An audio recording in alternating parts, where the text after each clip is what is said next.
সম্প্রতি সময়ে বাংলাদেশকে নিয়ে ভারত যে প্রোপাগান্ডা, ষড়যন্ত্র এবং অপপ্রচার চালাচ্ছে, এই অভিযোগগুলো ইঙ্গিত করে ডক্টর মোহাম্মদ ইউনূস সকল রাজনৈতিক যে দলগুলো রয়েছে সেই রাজনৈতিক দলগুলোর উদ্দেশ্যে ঐক্যবদ্ধ হওয়ার এবং সম্মিলিতভাবে ভারতকে মোকাবেলার জন্য কিন্তু তিনি সবাইকে ঐক্যবদ্ধ হয়ে সবাইকে এক জায়গায় এসে মোকাবেলা করার কিন্তু তিনি আহ্বান জানিয়েছেন এবং সবাইকে ঐক্যবদ্ধ থাকারও কিন্তু আহ্বান জানিয়েছেন। এক্ষেত্রে তিনি আজকে কিন্তু রাজনৈতিক সকল দলগুলোকে নিয়ে বৈঠক করেছে। সেই বৈঠকে তিনি এবং রাজনৈতিক দলগুলো কি বলেছেন তার বিস্তারিত সংবাদগুলো আপনাদের মাঝে তুলে ধরার চেষ্টা করব।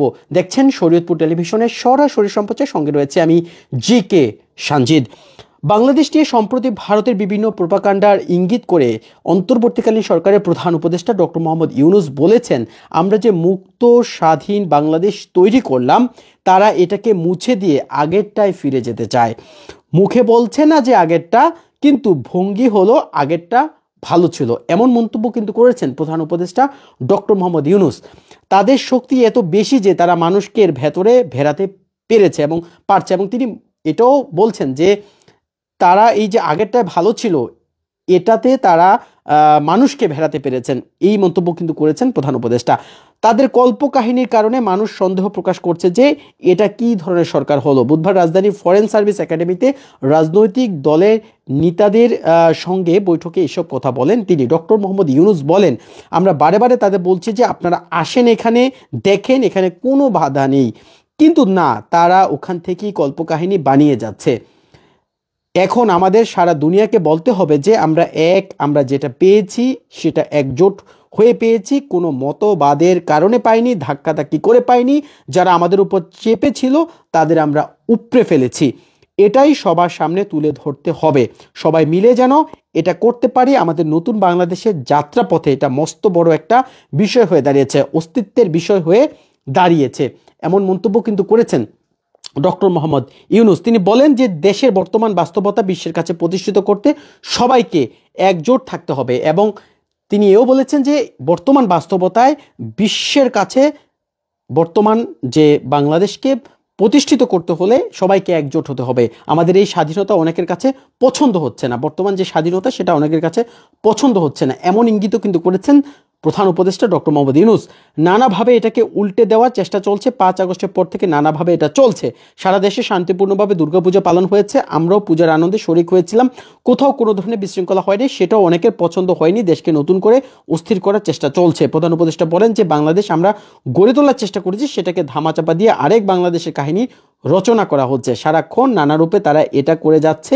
এটা যে এখন এক দেশের মধ্যে আছে তা নয়, বিশেষ বিশেষ বড় দেশের মধ্যে ছড়িয়ে পড়েছে, এটাও কিন্তু এমন মন্তব্য কিন্তু তিনি বলেছেন। এবং তিনি সকল রাজনৈতিক দলের নেতাদেরকে ঐক্যবদ্ধ হতে বলেছেন। সেক্ষেত্রে রাজনৈতিক যে দলগুলো রয়েছে, বিএনপি, জামায়াত ইসলাম, এরপর হচ্ছে এবি পার্টি, গণ অধিকার পরিষদ, তারা আসলে কি বলছেন, তারাও কিন্তু আজকে বৈঠক করেছেন। তাদের বৈঠক শেষে তারা যে যা বলেছেন সেটি আপনাদের মাঝে একটু তুলে ধরার চেষ্টা করবো। আশা করছি সঙ্গেই থাকবেন শেষ পর্যন্ত, এবং আপনাদের মন্তব্য, আপনারা কি ভাবছেন ভারত মোকাবেলায় আমাদের কি করণীয়, এবং ভারত মোকাবেলা করা কি আদৌ সম্ভব কিনা, এবং কিভাবে মোকাবেলা করলে দেশ আসলে ভালো থাকবে, এবং এটা আপনারাও কিন্তু সেই পরামর্শটা কমেন্টের বক্সে দিতে পারেন।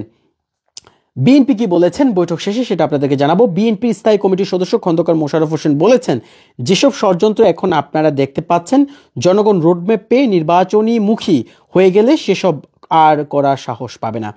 অর্থাৎ বিএনপির স্থায়ী কমিটির সদস্য খন্দকার মোশাররফ হোসেন যে মন্তব্য করেছেন যে যেসব ষড়যন্ত্র এখন হচ্ছে, নির্বাচনের রোডম্যাপ হয়ে গেলে এই ষড়যন্ত্র আর করার সেসব করার সাহস পাবে না, এমন মন্তব্য তিনি করেছেন। অর্থাৎ নির্বাচন এর মাধ্যমেই একটি সমাধান হতে পারে বলে তিনি মন্তব্য করেছেন। খন্দকার মোশাররফ হোসেন বলেন, বাংলাদেশের বর্তমান রাজনৈতিক, সামাজিক ও বিভিন্ন পরিস্থিতি নিয়ে পার্শ্ববর্তী দেশের ইস্যু তৈরির বিষয়ে এবং বাংলাদেশের অস্তিত্ব রক্ষায় সহযোগিতা চাওয়ার জন্য প্রধান উপদেষ্টা রাজনৈতিক দলের সঙ্গে আলোচনা করেছেন। তিনি বলেন যে বাংলাদেশ এই ডিসেম্বরে লাখো মানুষের শাহাদাতের বিনিময়ে যে স্বাধীনতা পেয়েছে তা গণতন্ত্রের জন্য, অর্থনৈতিক মুক্তির জন্য এবং দেশের শান্তি শৃঙ্খলার জন্য।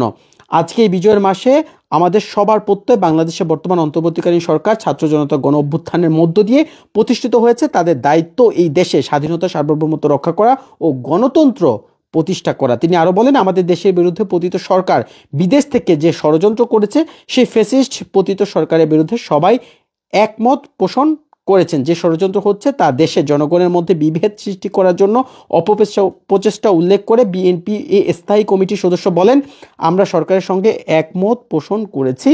তিনি এই মন্তব্য করেছেন। সেক্ষেত্রে আমরা আরেকটু দেখে নেব যে আজকে ডক্টর মোহাম্মদ ইউনূসের সঙ্গে বৈঠক শেষে জামায়াত ইসলামের আমির ডাক্তার শফিকুর রহমান তিনি কি বলেছেন? তিনি বলেছেন যে আমরা সবাই এক জায়গায় ঐক্যমত হয়েছি, বাংলাদেশের স্বাধীনতা ও সার্বভৌমত্বের ব্যাপারে কোনো ছাড় নয়, এক্ষেত্রে আমরা সিমেন্টের মতো, এমন মন্তব্য করেছেন জামায়াত ইসলামের আমির।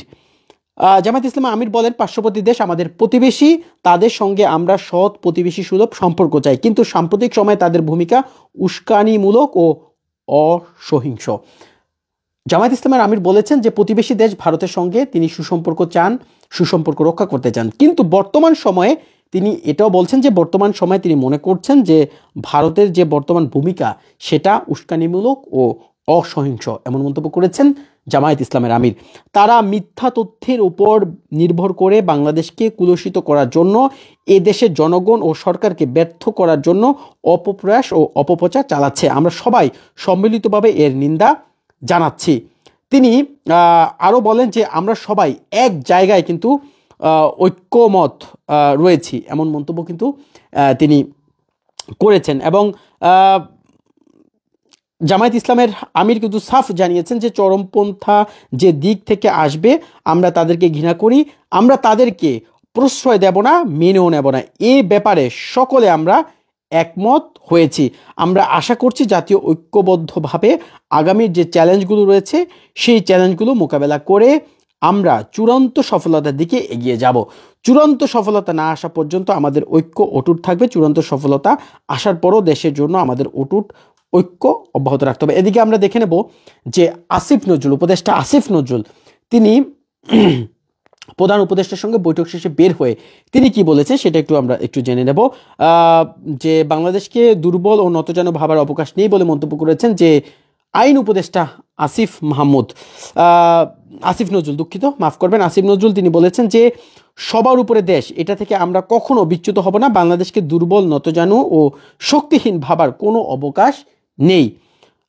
আসিফ নজরুল বলেন, বাংলাদেশ বিরোধী বিভিন্ন তৎপরতা চলছে, হাই কমিশনে হামলা, বাংলাদেশের অভ্যন্তরীণ বিষয়ে হস্তক্ষেপ, বাংলাদেশ বিরোধী প্রচারণা, এসবের নিন্দা জানানো হয়েছে। রাজনৈতিক দলগুলোর সঙ্গে সংলাপে ভারতের এই সমস্ত পদক্ষেপের বিরুদ্ধে বর্তমান সরকার যে আত্মমর্যাদাশীল সাহসী ভূমিকা নিয়েছে তার প্রশংসা করা হয়েছে এবং সরকারের সঙ্গে সলিডারিটি প্রকাশ করা হয়েছে বলে তিনি জানান।